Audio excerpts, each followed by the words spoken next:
Assalamualaikum dan salam sejahtera, bersama saya Nur Azira Awang dalam Buletin Pahang khas Sidang Dewan Negeri Pahang, Rabu 30 Mac 2022. Pahang memiliki 436,910.47 hektar tanah rizab Melayu yang direkodkan sehingga 25 Februari tahun ini, di mana ia akan dibangunkan mengikut lokasinya yang strategik dan bersesuaian dengan keperluan masyarakat setempat. Yang Amat Berhormat Menteri Besar Pahang Datuk Seri Haji Warosdi Wan Ismail berkata, antara contoh pendekatan pelaksanaannya adalah melalui pembangunan skim Tanah Rakyat STR yang mana merupakan suatu bentuk pembangunan berkonsepkan rancangan tanah kelompok RTK. Tanah Rizab Melayu yang dibangunkan melalui pendekatan ini adalah sama dengan untuk dijadikan lok kediaman atau diusahakan dengan aktiviti pertanian dengan objektif untuk meningkatkan lagi taraf sosio-ekonomi masyarakat orang Melayu. Melalui pendekatan ini, kerajaan negeri akan dapat manfaat strategi serampang dua mata, yang mana kawasan tanah kerajaan yang berkenaan bukan sahaja dapat dibangunkan dengan skim tanah rakyat, malahan keluasan tanah Rizab Melayu yang sedia ada turut dapat dipertingkatkan. 7,814.37 hektar kawasan yang terlibat dengan pembangunan skim tanah rakyat tersebut akan diwatakan sebagai Tanah Rizab Melayu, dan tindakan ini akan dapat membantu hasrat kerajaan negeri untuk merealisasikan usaha meningkatkan keluasan Tanah Rizab Melayu secara berterusan. Beliau berkata demikian bagi menjawab soalan dikemukakan Ahli Dewan Negeri Padang Tengku Yang Berhormat Datuk Mustafa Haji Long pada sesi soal jawab mesyuarat pertama penggal kelima Sidang Dewan Negeri Pahang ke-14 di Wisma Seri Pahang hari ini. Dalam pada itu, Datuk Seri Haji Warosdi berkata, hanya separuh bayaran premium daripada nilai sebenar premium tanah dikenakan kerajaan negeri untuk setiap kelulusan bagi memudah cara pemilikan rumah atau hartanah di kalangan orang Melayu.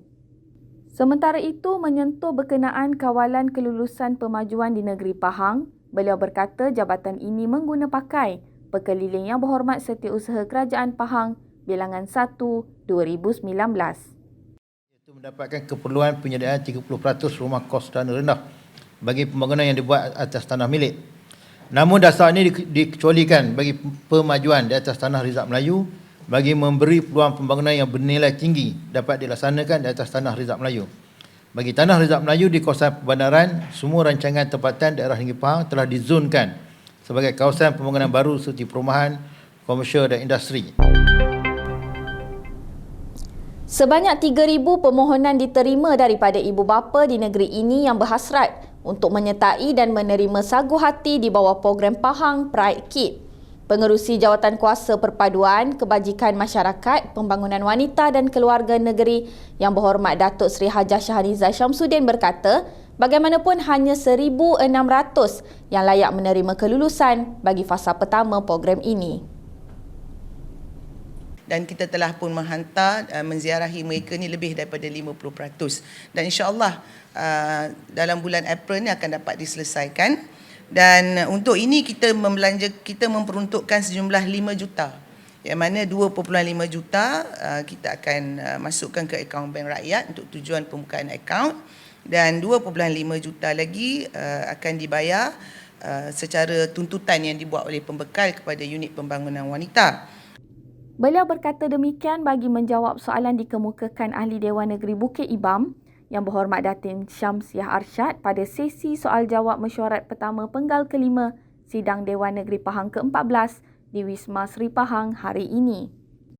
Sementara itu, Yang Amat Berhormat Menteri Besar Pahang Datuk Seri Haji Warosdi Wan Ismail mencelah bahawa kerajaan negeri tidak terlalu rigid atau tegas dalam pemberian sagu hati ini.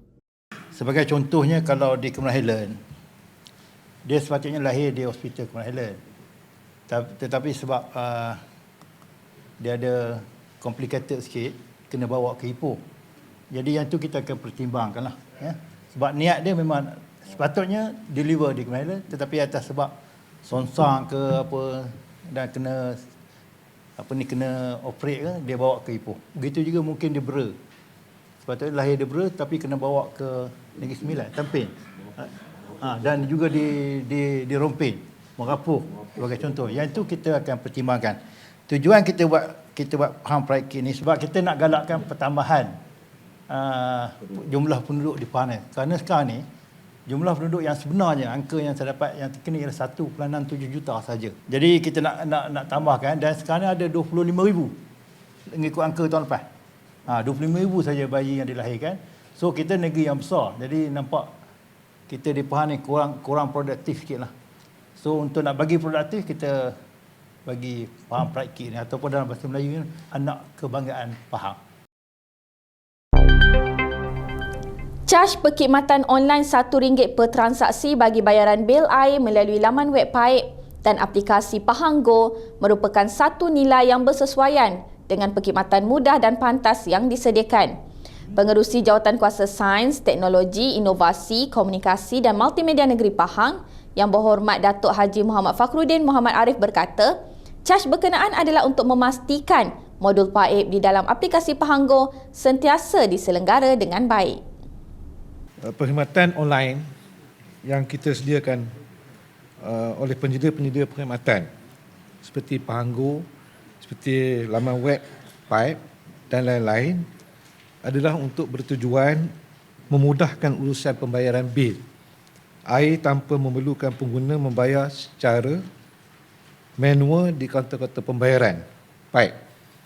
Dan ini sudah tentu telah dapat menjimatkan lagi masa, dapat menjimatkan lagi tenaga dan juga kos kepada pengguna untuk datang sendiri ke PAIP. Beliau berkata demikian bagi menjawab soalan dikemukakan Ahli Dewan Negeri Tiriang yang berhormat Cik Leong Yuman pada sesi soal jawab mesyuarat pertama penggal kelima Sidang Dewan Negeri Pahang ke-14 di Wisma Seri Pahang hari ini.